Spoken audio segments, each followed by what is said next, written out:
Yeah, mashanziro taishanda na Dewa Igwe. Taishanda zvakanaka.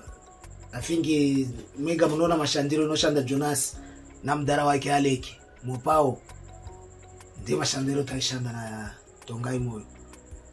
Because mudara aiterera achikuterera then anenguva yake naona kugara uchimuterera manje zvaanenge achitaura kana ri music waterera akutererawo nawe wamuterera then moti hangatuite so aiwa aisiri izvo zika so ita so muchibatana muchiita but kana mashandiro echazoka in future tunenge takuendera futi mberi maona.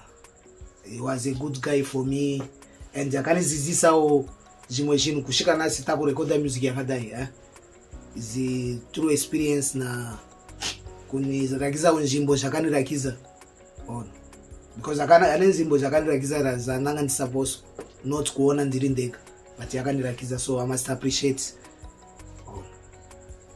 for me pachangu. I must appreciate, you get the sense. Ya muri yangu ndivo munogara muchiziva vana vangu 5: Sasha, Nicholas, Eritier, Malaika, Diego. Yeah, Sasha ariko bese variko bo variko kura